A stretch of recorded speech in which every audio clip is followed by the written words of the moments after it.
দেশের বাইরের জীবনটা হয়তোবা ফোনের স্ক্রিনেই অনেক সুন্দর লাগে, হয়তোবা বাস্তব জীবনে এমন নাও সুন্দর হতে পারে।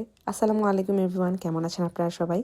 আমি এবং আশিক আল্লাহর রহমতে ভালো আছি। দোয়া করবেন সবসময় আমাদের জন্য। সো আজকের ভিডিওটাতে আমি আপনাদের সাথে শেয়ার করব আমাদের ইউকে লাইফের কিছু সুখ দুঃখের গল্প বলতে পারেন। তো যখন আমরা বাংলাদেশে ছিলাম তখন আমি সবসময় ভাবতাম, যেহেতু আমাদের বাসায় আমরা 4 ভাই বোন, আমার পাশে আমার খালামুনিরা থাকতো, আর আমরা খুব বলতে পারেন, আমি বলবো না যে আমরা জয়েন্ট ফ্যামিলি, বাট সবসময় অনেক আত্মীয় স্বজন সবার মধ্যে আমি আশিক আমরা সবাই থেকে বড় হয়েছি। সো আমার কাছে বেসিকলি মনে হতো যে দেশের বাইরে যদি একবার চলে যাই, না জানি জীবনটা কত সুন্দর হয়ে যাবে। জীবনে থাকবে না কোনো কোলাহল, থাকবে না কোনো হই হুল্লোড়, চিল্লাচিল্লি, এইসব আওয়াজ আমার অশান্তি লাগে, আমার একটু একা থাকতে মন চায়। বিলিভ করেন, মানে আমি লাস্ট 4 বছর ধরে ইউকেতে আছি। আমার মনে হয় প্রথম কয়েকটা মাস বলবো, বছর বলবো না, কয়েকটা মাস খুব মনে হতো যে হ্যাঁ, জীবনটা মনে হয় এটাই সৌন্দর্য। বাট আমি যত দিন পার হতে থাকে না, আমার কাছে মনে হলো ওই বাসার চিল্লাচিল্লি, ওই ওই যে প্রাইভেসি নাই সব কিছুর, ওই প্রাইভেসি নাই, আমার জীবনের প্রাইভেসি থাকবে না, আমার কাছে এইটাই মনে হয় সবচেয়ে মজার, সবচেয়ে শান্তির। আমরা কি জানেন, জীবনের সব কিছুকে মানে ফর গ্র্যান্টেড নিয়ে নেই, তার কারণে না আমরা বুঝতে পারি না যে what we are missing out in life. আমরা আমাদের লাইফে আগে যেই জিনিসগুলো পার করে আসছি, যেই সময়গুলো পার করে আসছি, আমরা কখনো বুঝতেই পারি না যে ওই সময়গুলোই সবচেয়ে সবচেয়ে সবচেয়ে মধুর সময় ছিল। আপনাদের সাথে আজকে যে গল্পটা শেয়ার করব সেটা হচ্ছে আমার ইউকেতে আসার ফার্স্ট ইয়ারে।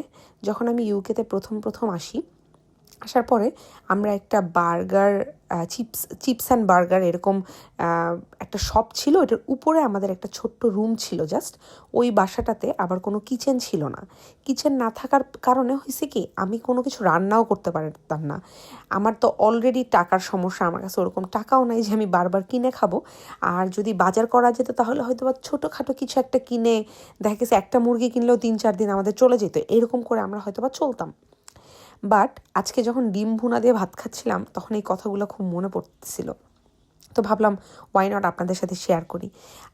আর আজকের এই ভিডিওটাতে আমি যতটুকু ভয়েস ওভার দিচ্ছি, এটা সম্পূর্ণই আমাদের আজকের দিনের একটা থাকে না, ডেইলি লাইফের একটা ভ্লগ। আমরা একটু বের হইলাম, একটু বাজারে গেলাম, বা সব কিছু আপনাদের সাথে শেয়ার করার ট্রাই করতেছি।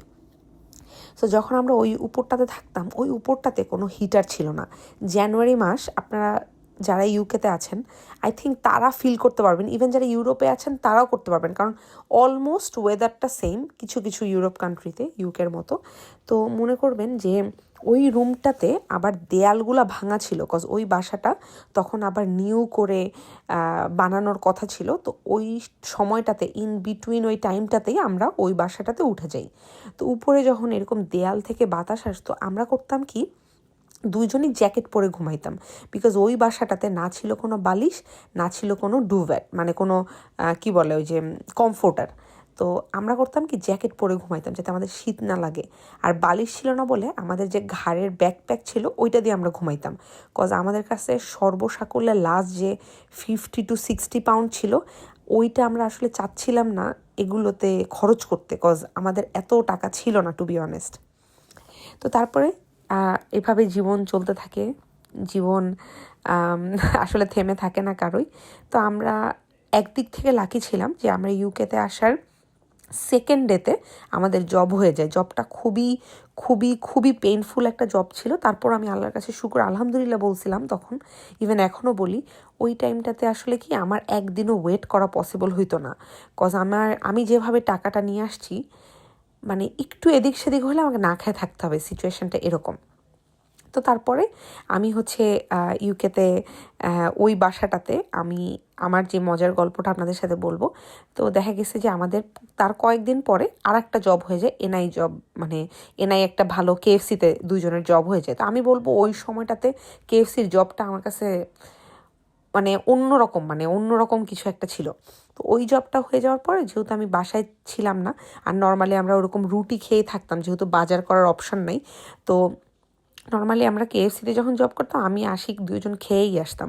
তো ওইভাবে একই খাবার খেয়ে আসলে কতদিন বাঁচা যায়।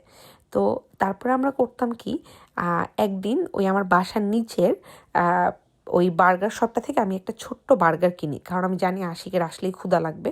তো লোকটা আমাকে জিজ্ঞেস করে, জাস্ট একটাই বার্গার নিবা? আমি তখন বলছি যে হ্যাঁ, জাস্ট একটাই বার্গার। জাস্ট একটা বার্গার নিয়ে আমি উপরে উঠছি। তো পরের দিন সকালে আমি আবার আমার কাজে চলে যাই। ফার্স্টে ওই ক্যাফেটাতে কাজ করি, এরপর আমি চলে যাই হচ্ছে কেএফসিতে। তো যাওয়ার সময় লোকটা আমাকে দেখলেই খুব বাই বলতো, মানে আমার আমার আমার গ্রিটিংস করতো, আমাকে জিজ্ঞেস করতো কী অবস্থা, কেমন আছি বা সব কিছু। তো তারপরে রাতে যখন আমি আসবো আমাকে দেখেই লোকটা বলতেছে কি 1 বার্গার, রাইট? পরে আমি মানে ও বুঝছে বলে আমি হাসছি। পরে ও আমাকে 2টা বার্গার, 2টা বড় বড় চিকেন আর এক ব্যাগের ভিতরে ভরা চিকেন উইংস আর অনেকগুলা গ্রেভি সস এরকম দিয়ে দিছে। তা আমি বলতেছি কি না না না, জাস্ট 1 বার্গার। পরে আমাকে বলতেছে না, এটা আমার তরফ থেকে, এটা আমার আর কি তোমার ফ্রেন্ডের তরফ থেকে। ফ্রেন্ড মানে তার বউয়ের কথা বুঝাইতেছে। মানে ওনারা দুজনই খুব বয়স্ক, দুজন মিলেই ওই রেস্টুরেন্টটা তারা চালায়। ওই রাতটাতে যখন আমরা দুজন অতগুলা খাবার একসাথে দেখছি, আমরা বিশ্বাস করে সব খাইছিলাম।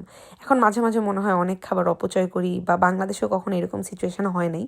আসলে দেশের বাইরের জীবনটা না এরকমই, মানে আপনি জানবেন না আপনার কখন কোন সিচুয়েশন আপনার জীবনে চলে আসে। বাট ওই দিনের পর থেকে আমি একটা জিনিস আল্লাহকে সবসময় বলতাম, আল্লাহ আমাকে কখনো কোনো দিন কারো কাছে ঠেকায়ও না।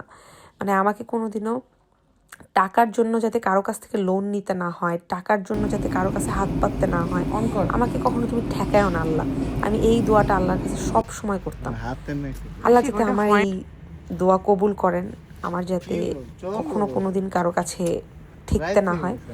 আর আজকের ভিডিওটা হয়তো বা আমি আর লং করব না, আজকের ভিডিওটা আমি এখানেই শেষ করছি। আপনারা ভিডিওটা কোথা থেকে দেখছেন আমাকে কমেন্ট সেকশনে জানাবেন। আপনারা কি এই টাইপের ভিডিও আরও দেখতে চান কিনা সেটাও জানাবেন। তো আজকের ভিডিওটা এখানেই শেষ করছি। যারা সাবস্ক্রাইব করেন নাই প্লিজ সাবস্ক্রাইব করে দিয়েন। আজকের ভিডিওটা তাহলে এই নিয়ে 3-4 বার বললাম, আমার মনে হয় মাথায় সমস্যা দেখা দিছে। আল্লাহ হাফেজ গাইজ।